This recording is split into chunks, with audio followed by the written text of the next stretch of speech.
Bueno, buenas tardes.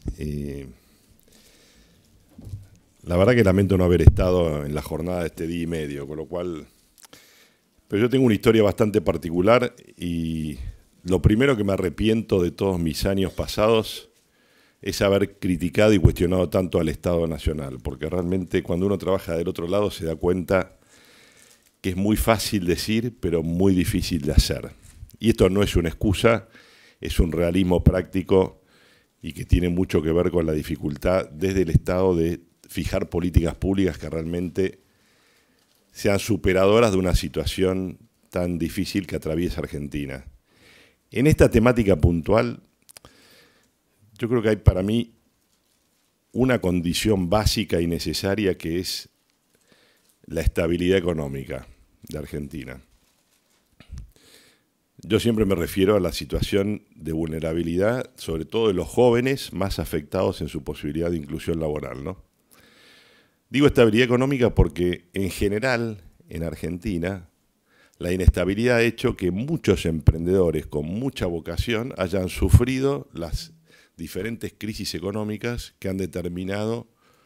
la inestabilidad en los oficios de muchos de nuestros jóvenes, desalentándolos a seguir emprendiendo actividades por cuenta propia. Y mucha parte de lo que nosotros llamamos empleo informal en la práctica se da en el segmento de servicios, de los cuales muchos de esos saberes se adquieren de trabajar con gente con más experiencia. En un espacio nosotros hablamos siempre que en general se piensa que la informalidad está muy asociada a empresas que tienen gente en negro y en general son más servicios que se dan en la relación de un trabajador capacitado que presta un servicio como el de albañilería, plomería, gasista, lo que ustedes quieran, con 2 o 3 ayudantes que en tanto y en cuanto tenga trabajo los contrata y en tanto y en cuanto no tenga trabajo no los contrata. Pero que aprenden a través de ese tipo de servicios y que son tan válidos como cualquier otro. Y son saberes que la Argentina necesita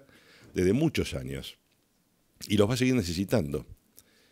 Entonces, formalizar ese grupo de gente es tan simple como a la vez también tan realista que para la gente tampoco le genera ningún tipo de beneficio la formalización. Entonces, alinear los intereses de quienes realmente contratan esos servicios, generando incentivos para que exijan facturas, por ejemplo, algo tan básico, para que esta gente pueda estar en un segmento de formalidad, es un proceso que probablemente lleve un tiempo, pero es en una línea en la que realmente se está trabajando para hacer posible que efectivamente una gran parte de la sociedad pase de sentirse en la economía informal a una economía formal, que es la categoría de monotributista. Pero ninguna de estas cosas se dan si la estabilidad de la economía no hace que uno pueda planificar y no prescindir como primera medida de ahorro y de ajuste de este tipo de servicios que son probablemente los que uno prescinde cuando su nivel de ingreso se ve asediado por inestabilidad laboral. Y claramente, por más que el Estado haga milagros, si la demanda real de trabajo no se da desde el sector privado, es muy difícil que el Estado per se pueda inventar trabajo de manera artificial. Sí puede a través de la obra pública probablemente generar mayor inclusión de mano de obra, pero a la vez también nos enfrentamos con otro gran problema que atraviesa nuestro país, que es la falta de preparación de muchos de los jóvenes en segmentos vulnerables. No voy a ahondar en el tema de lo que es la falta de escolaridad, pero yo les quiero dar un dato que es una de las grandes preocupaciones nuestras en el Ministerio. Por año, en Argentina, hay 100.000 chicas de menos de 18 años que dan a luz, de las cuales el 70% declara abiertamente que no fue un embarazo deseado. La suma en 5 años de este universo de 100.000 chicas obviamente explica gran parte de los jóvenes que normalmente siempre nosotros decimos que son estos jóvenes que no trabajan ni estudian,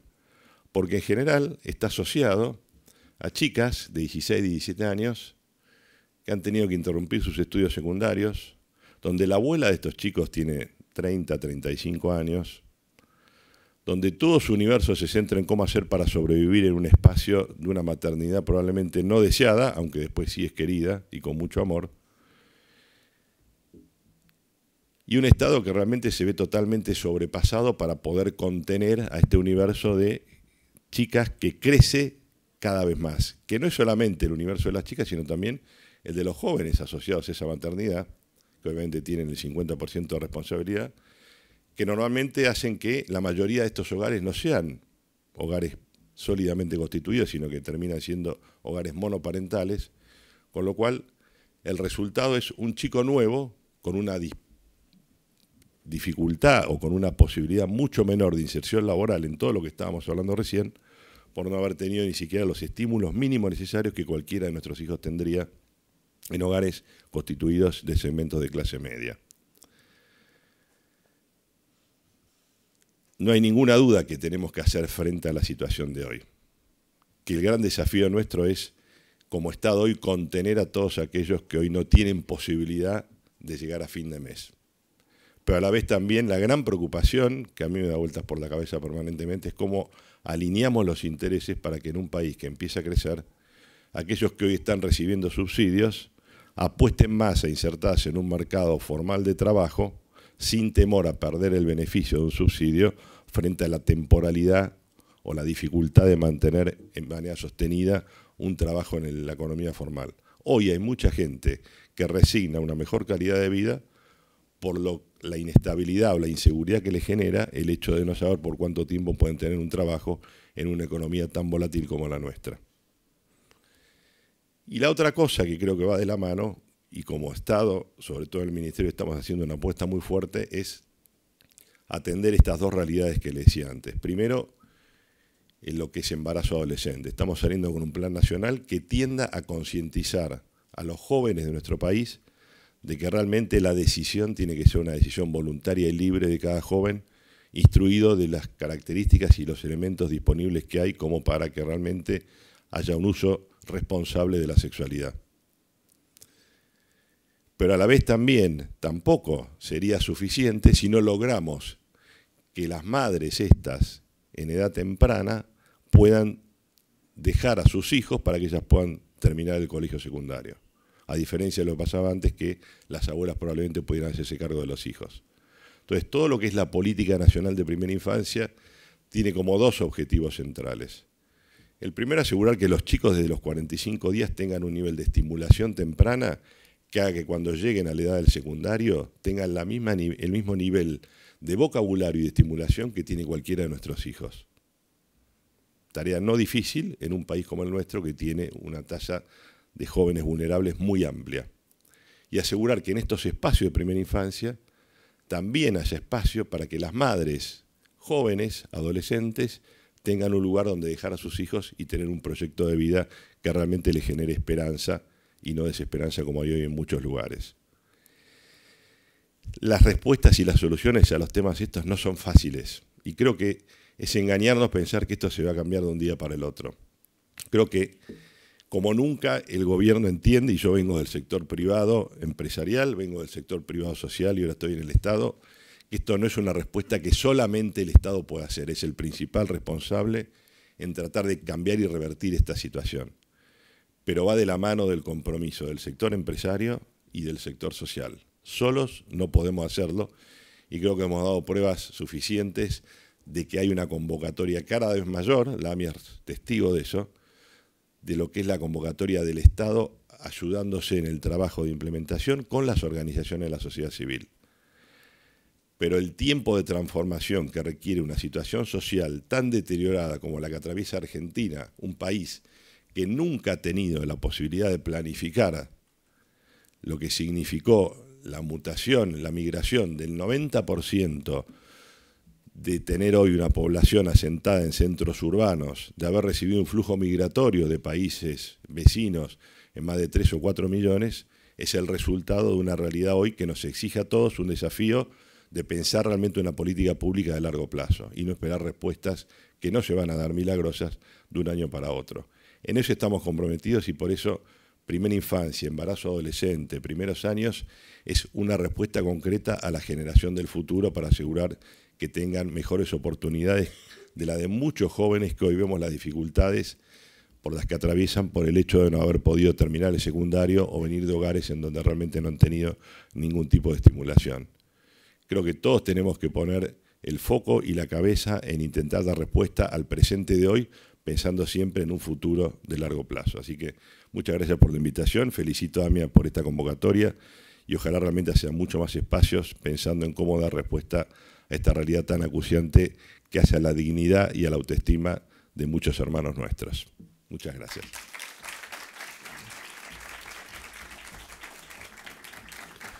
Muchísimas gracias, Gabriel Castelli, viceministro de Desarrollo Social. Y ahora sí vamos a escuchar la palabra de Daniel Pomeranz, director ejecutivo de AMIA. Adelante. Bueno, muchas gracias. Es el momento en que ustedes están esperando para retirarse, así que voy a tratar de ser breve. Para la AMIA ha sido un privilegio realmente alojar esta actividad durante estos 2 días. Igualdad, inclusión, son temas que vieron nacer a la AMIA en el año 1894. Somos una organización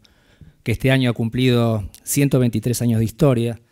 y en esos 123 años de historia ha asumido una cantidad de desafíos, ha hecho una cantidad de apuestas, algunas bastante arriesgadas, como fue, por ejemplo, en el año 2001 de decidir enfocar nuestros objetivos al tema del empleo.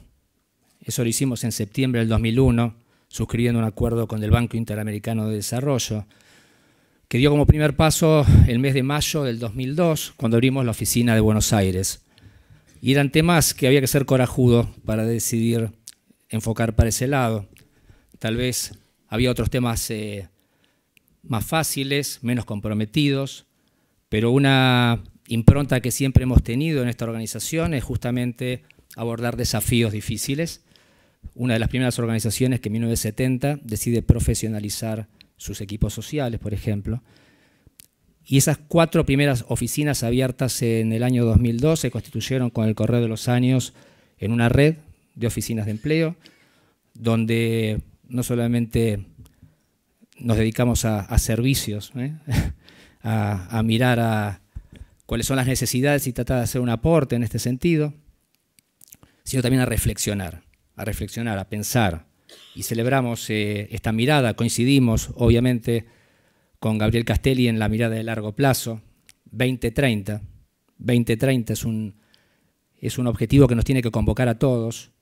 y obviamente no es solamente un rol, una tarea del Estado, es el Estado quien tiene la impronta formal, legal, constitucional, de abordar estos temas, desarrollarlos y brindar soluciones para nosotros, los ciudadanos, pero también es el compromiso, obviamente, del sector privado,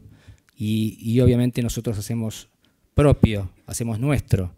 el compromiso desde el sector social, porque es la articulación entre los sectores privados, públicos, y la iniciativa vocacional de organizaciones como la nuestra, la que seguramente nos llevará al año 2030 en una mirada superadora, y donde miraremos retrospectivamente el pasado y diremos, por suerte, estas condiciones tan difíciles que hemos tenido oportunidad de desarrollar en estas 2 jornadas con respecto al mercado de trabajo habrán quedado atrás. También es el momento de los agradecimientos, obviamente, en principio al Consejo Nacional de Políticas Sociales, a su secretaria ejecutiva, a Gabriela Agosto, por haber confiado en nosotros, por haber confiado en la capacidad organizativa, en la posibilidad de convocatoria, y que, bueno, que estas jornadas iban a ser un valor, iban a dar un valor agregado a la reflexión sobre estos temas. Obviamente al Ministerio de Desarrollo Social de la Nación y a Gabriel Castelli en particular, me honro, es un orgullo cerrar contigo, con lo cual tenemos un vínculo de trabajo, de pensamiento. Creo que nos hermana una mirada en común desde antes del sector público. Por supuesto, los panelistas, que si hubo reflexiones por ellos en estos 2 días, por los aportes que han agregado, el conjunto de saberes que hemos incorporado, esta discusión creativa que nos llevamos, es gracias a ellos, y entonces a los panelistas, a los disertantes nacionales, internacionales, y los nacionales todos de nivel internacional, les agradecemos su presencia. Al equipo del Servicio de Empleo, a Ernesto Tocker, y a todas las personas que han acompañado a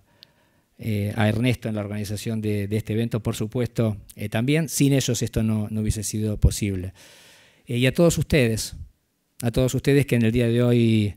se han hecho presentes, en el día de ayer se han hecho presentes durante todo el día, porque ustedes son seguramente una pieza fundamental para llegar a ese 2030 con realizaciones diferentes y con logros que nos permitan tal vez pensar en las problemáticas planteadas en estos días en términos más históricos y no de una realidad que duele y que nos lacera día a día. Gracias y seguramente nos estaremos viendo próximamente en futuros eventos y momentos de reflexión conjunta. Gracias a todos. Buenos días.